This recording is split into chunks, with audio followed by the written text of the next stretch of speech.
Welcome to another episode of Too Close to Home, the series where we dig up creepy stories, haunted places and mysteries from our very own Patreon's hometowns. Because it's the Creepy Marathon month, this episode is dedicated to the paranormal tales in the hometowns of Sophie, Franzi, Anne, Mandy and Lewis. And we have some good stories in store for you five. If you want us to dig up stories for your area, head on over to Patreon and join our Too Close to Home tier. Thank you everyone for supporting us, and now, hit those lights, sit back, and enjoy.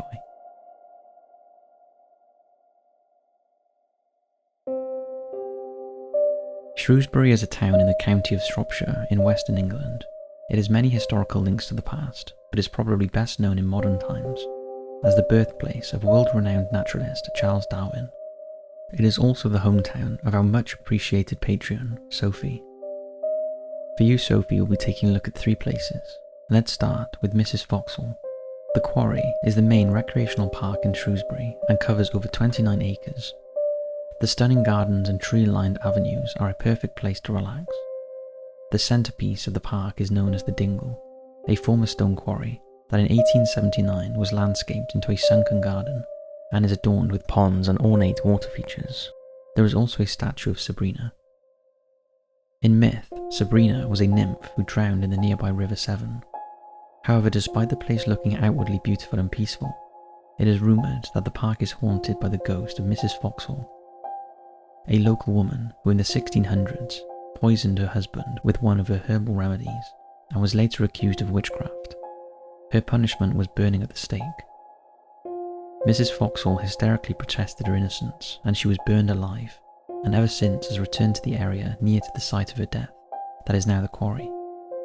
Mrs. Foxhall has been spotted on numerous occasions floating through the grounds, scaring unsuspecting visitors and workers in the park. The legend of Mrs. Foxhall has passed down through hundreds of years, and her presence is still very much felt in the park to this day. I'm sure you've been here, Sophie, but if not, it's going to be well worth a visit. Next up we have the ghost of Thomas MP and coal merchant. Shrewsbury train station was once the gateway to Wales and the north of England, and was regularly used by the important people of the day. One such traveller was local coal merchant and Shrewsbury MP Mr. Thomas, who starting in 1887 made regular journeys from Platform 3 to various parts of the country. One day during the terrible winter of 1888, Thomas stood on the platform waiting for his train, when the ornate glass roof he was sheltering under gave way under the weight of the snow and killed him instantly. Since his death, the station, which is still in operation today, is said to be haunted by the ghost of Thomas, whose spirit lingers around the platform of his unfortunate demise. At night in particular, Platform 3 is an eerie place, and those waiting for their train have complained of being tapped on the shoulder by unseen hands, or felt like someone is watching them. Others have complained that they have been joined on their journey by an unknown passenger. When it snows, the platform is said to be particularly active, maybe because Thomas is trying to warn passengers of the dangers of standing under shelters during snowfall. Lastly, we'll take a look at the Hole in the Wall pub. This is a curious place. On the surface, it's a lively public house and music venue, but if you dig a little deeper, it has quite a history. The Hole in the Wall is actually an amalgamation of two former public houses, the Old Hole on the Wall and marble vaults known as the Blood Tub, that are believed to date back to 1863. During a revamp in 1985, remains of a 13th century stone mansion were uncovered, parts of which now form part of the decor of the current pub. The mansion was owned by the Shute family, who can be traced back as far as 1219, when their name was Shite. Over the passing years, the Shites became the Shutes and were known as renowned weapons makers. The original building was repurposed, and in 1527 it was a pub called the Gullet Inn, apparently popular with travelling performers. But the Gullet met a sad end when a fire destroyed it in 1744, which caused significant damage. So the site has a disturbing past, and is said to be haunted by a female ghost known as Lady Sarah. Believed to be a member of the Shute family, Lady Sarah is known to visit the pub after hours, and staff have seen her walking through the building, smiling, before vanishing into thin air. We'd love to know if you've ever been here, Sophie, and if not, check it out and let us know if you experience anything strange.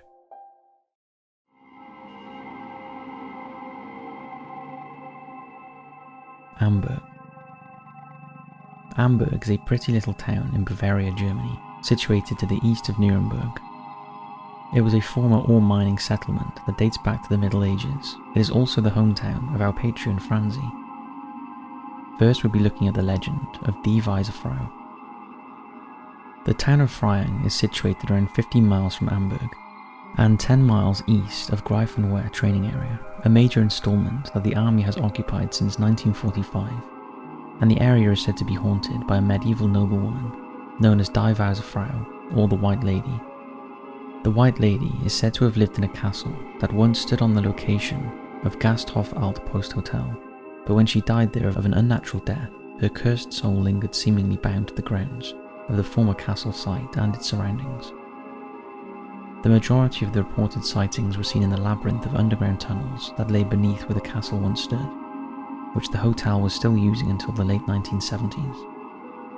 In fact, the sightings got so frequent that the owners of the hotel were so terrified, they called in army soldiers who sealed the tunnels under the hotel for good in the hope of destroying the paranormal activity.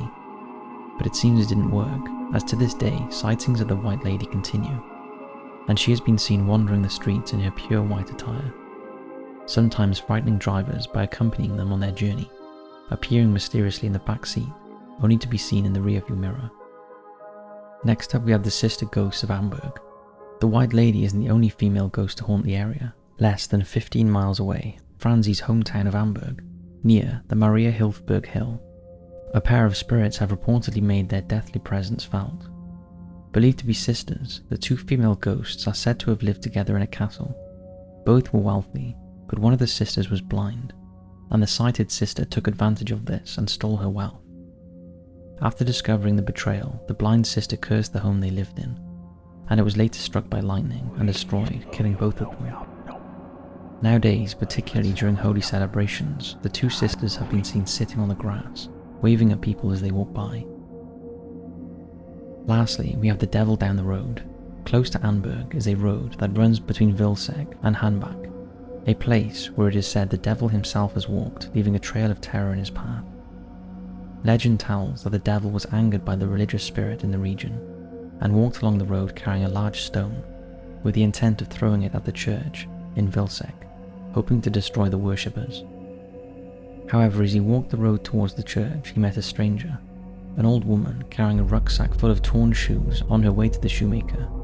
She told the devil she had worn all of the shoes out on the trip from Vilseg, telling him falsely that he still had a long way to walk. The devil was tired from his already long journey and decided it was too far to continue, and in anger he slammed down the rock where it remains today, somewhere along the road, blemished with the impression of satanic claws. We'd love to know if you've heard of any of these three places, Franzi, and if you've ever had the nerve of visiting them, and if you've ever seen anything strange in your area, please let us know.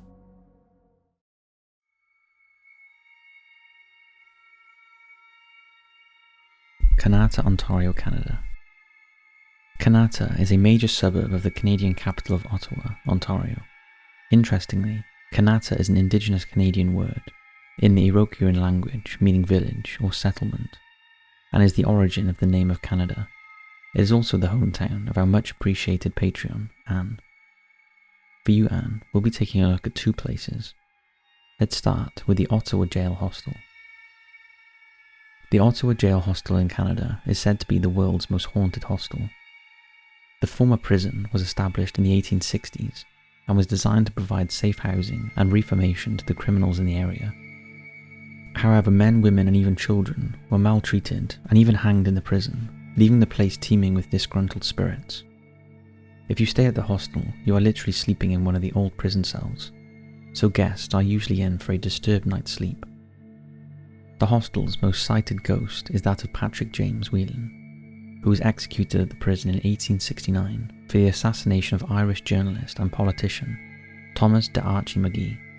It is now widely believed that Whelan was an innocent man who was hurriedly convicted of the crime, as the government needed someone to blame, and Whelan was the perfect candidate. The evidence against him was flimsy and purely circumstantial, and would never stand up today. After his execution, watched by 5,000 spectators, Patrick was unceremoniously buried in the jail yard. It is said that Patrick appears at the end of guests' beds, clutching a Bible, still protesting his innocence. Another ghost said to haunt the hostel is that of a little girl. On one occasion, a lady guest checked into the hostel, but staff became concerned when the following day she did not check out on time. So they went to check on her and found her still in her bed, in what appeared to be sleep paralysis. They shook the lady to wake her up, and she woke up terrified and hysterical. According to her, there was a small girl that appeared to her in her sleep and wrapped her arms around her so that she would not be able to wake up. The girl was also supposedly trying to whisper something in her ear, from which the guest could only make out the word help. Although the story might seem outlandish, the lady was unaware that the particular room she was staying in was the old warden's office, and she was able to describe in detail the surroundings of an office and the physical description of the little girl. Other guests have reported hearing heavy footsteps in the dark corridors outside their rooms, along with echoes of ghostly screams. These are particularly prevalent in the lounge area of the hostel. This might be explained by the fact that the lounge area is where women and children were commonly housed while incarcerated in the prison. Next up, we'll take a look at the Canadian Museum of Nature. Perhaps one of the most haunted places near Kanata is the Victoria Memorial Museum, known as the Castle in Ottawa, that has housed the Canadian Museum of Nature since 1912. Unexplained occurrences have long plagued employees who work at the museum. Doors open and close by themselves, elevators move without being called, electrical equipment and appliances unplug themselves.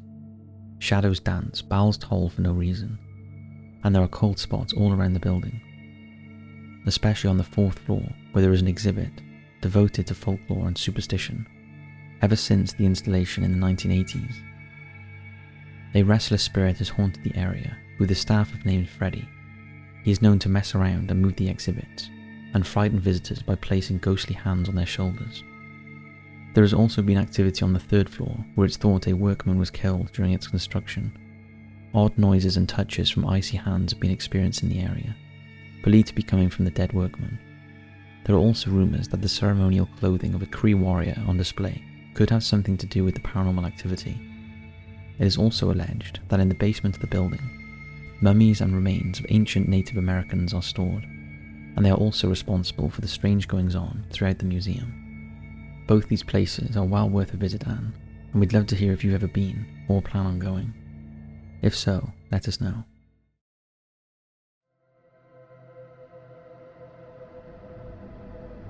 Galveston, Texas. Galveston, Texas is a charming beach town known for its historic architecture and sandy shores, and is a popular tourist attraction. It also seems to have its fair share of ghosts. So for you, Mandy, we are looking at a few of them and the stories behind them.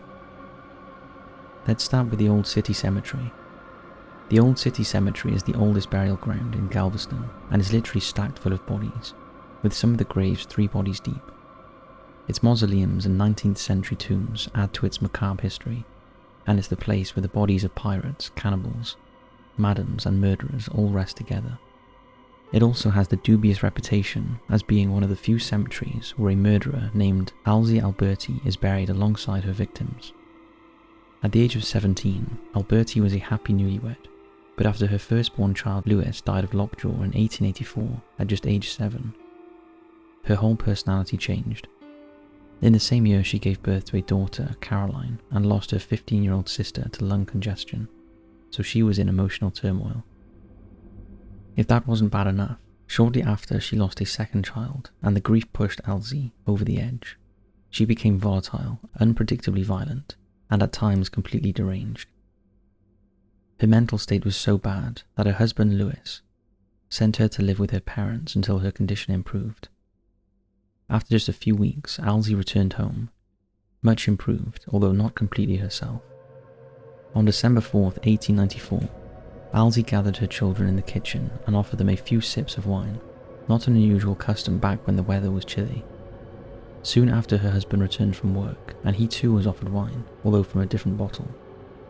Louis took no notice when the children complained to him that the wine contained poison and retired to his workplace. Alzie sent the grumbling children to bed, but before they could reach their bedrooms, they were doubled over, writhing and screeching with pain.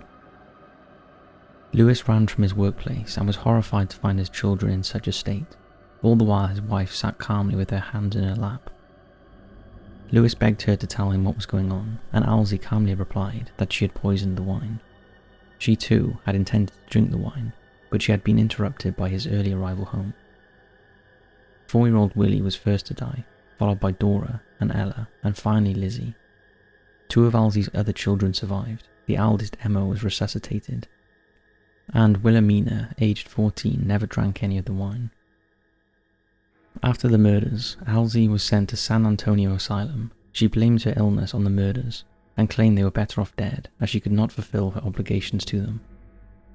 When Alzey was finally released from the asylum, she returned to Galveston, where she committed suicide.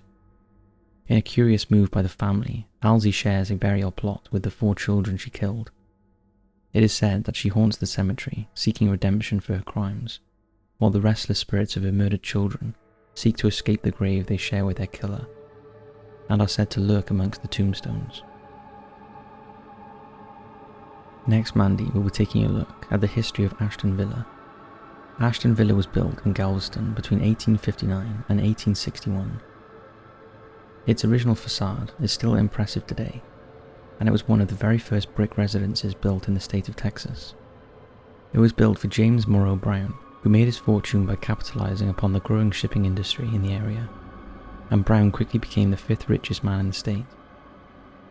As a gift to his wife, Brown decided to build a beautiful home to house her and his growing family. The family moved in on New Year's Eve day in 1859, before the house was fully completed. The family at the time consisted of James, his wife Rebecca, and their 3 children, Moru, John and Betty. The family quickly settled into Ashton Villa and went on to welcome 2 more children, Charles, born in 1862, and Matilda, born in 1865. During the Civil War, Ashton Villa was utilized as the headquarters of both the Confederacy and the Union, and when June 19, 1865 arrived and brought with it the end of the Civil War, it was from Ashton Villa's ornate balcony that the Union's general, Gordon Granger, made the announcement and officially freed the slaves in the area. Even after the war ended, the Brown family were able to retain the majority of their influence and wealth, and even hosted Ulysses S. Grant, the then President of the United States, for cigars and brandy in 1880. However, in 1895, James died during the massive hurricane that hit Galveston Island. The town was almost uninhabitable thanks to the sheer amount of damage it caused, and 6,000 people lost their lives. One of the only structures still standing after the storm was Ashton Villa, and although the building's basement had to be filled in order to stabilize the structure, it suffered only water damage and was home to the Brown family until 1926. But it seems that some of the family never left, even though they are long dead. Betty, the eldest daughter of the Brown family, was raised in a rather privileged environment of Ashton Villa. She grew up and became known as the Princess of Texas. She was very extroverted for the time, and regularly threw grand parties at the villa, often wearing extravagant attire. Betty never married, as she was unwilling to give up her independence. Today, the ghost of Betty has been spotted in the ballroom of Ashton Villa, dressed in a beautiful gown with her golden hair gleaming. It is said that sometimes she plays pranks around the house she loved in life, like turning on lights and ceiling fans, and locking and unlocking the chest of drawers in her former sitting room. And in her former bedroom, no matter how many times a day the sheets are straightened, they always end up crumpled and messed up. The apparition of Betty has also been seen at the top of the staircase. Another well-known ghost of Ashton Villa is Matilda Brown, the family's youngest daughter, who was known as Tilly. Tilly left the house when she married, but returned with her children when her marriage became abusive. Since her death many years ago, it's said Tilly lingers in the house, and the music she loved to play on the piano has been heard echoing throughout the home. This is quite a common occurrence, and both visitors and staff have clearly heard it. We'd love to know if you've ever been to either of these 2 places, Mandy, and if so, have you ever experienced anything strange at either?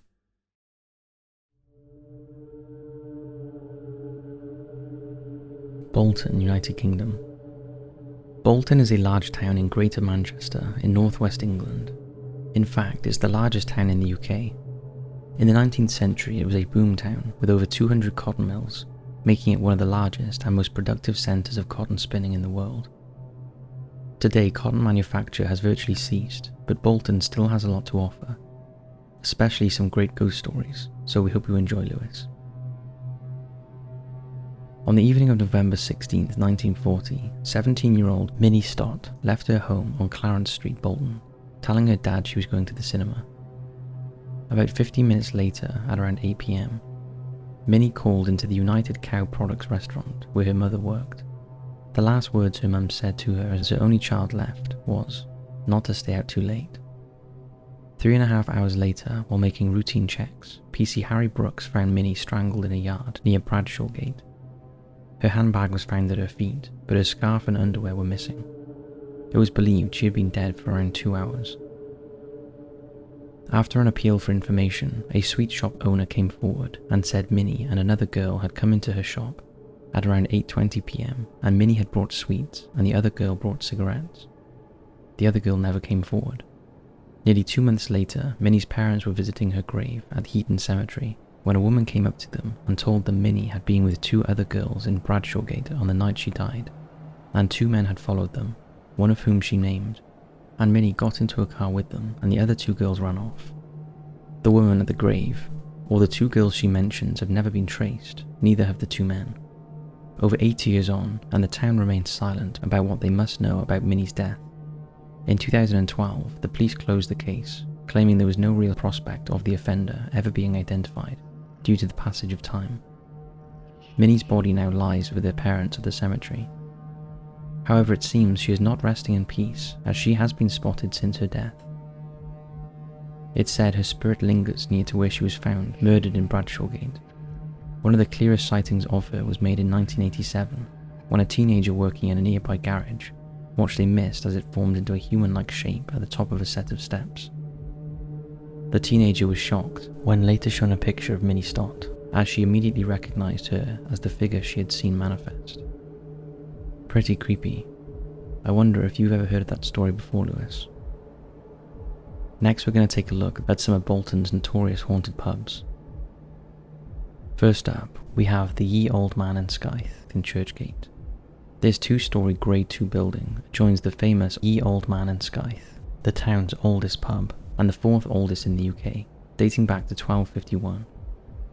Said to be haunted, the venue is infamous as the place where James the 7th Earl of Derby spent his last night before being beheaded at the Market Cross in October 1651 for his connection with the Bolton massacre during the Civil War. Back in the 1600s, it was owned by the family of James Stanley, the man responsible for the Bolton massacre, where more than 1,000 people were murdered, and it's him who it's said still haunts the pub, taunting both staff and customers by smashing bottles and glasses and messing with the lights. Perhaps the most famous example of this was captured on CCTV back in 2014. The manager of the bar was awoken by the sound of breaking glass. Thinking it might be an intruder, he checked the CCTV and was shocked to find this.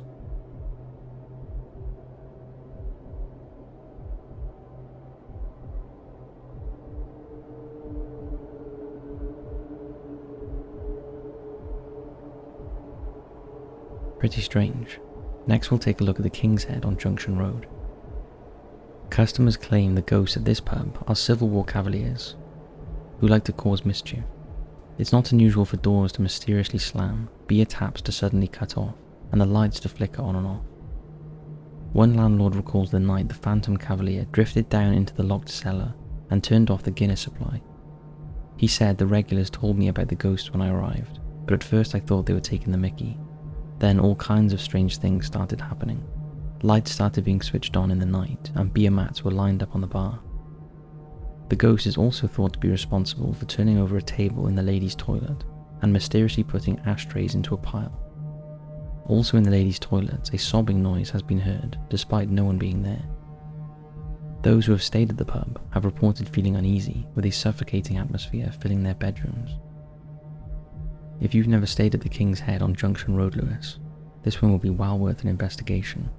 We might even check it out if we ever head down your way. So that's it for this episode of Too Close to Home. We'd like to say a huge thank you to Sophie, Franzi, Anne, Mandy and Lewis. We hope you enjoyed hearing these stories about your hometowns. And remember, if anyone else would like their hometowns featured in a Too Close to Home video, check out the Patreon for more information. Thanks for watching. We hope you're enjoying the Creepy Marathon month, and we'll see you right back here tomorrow for another video.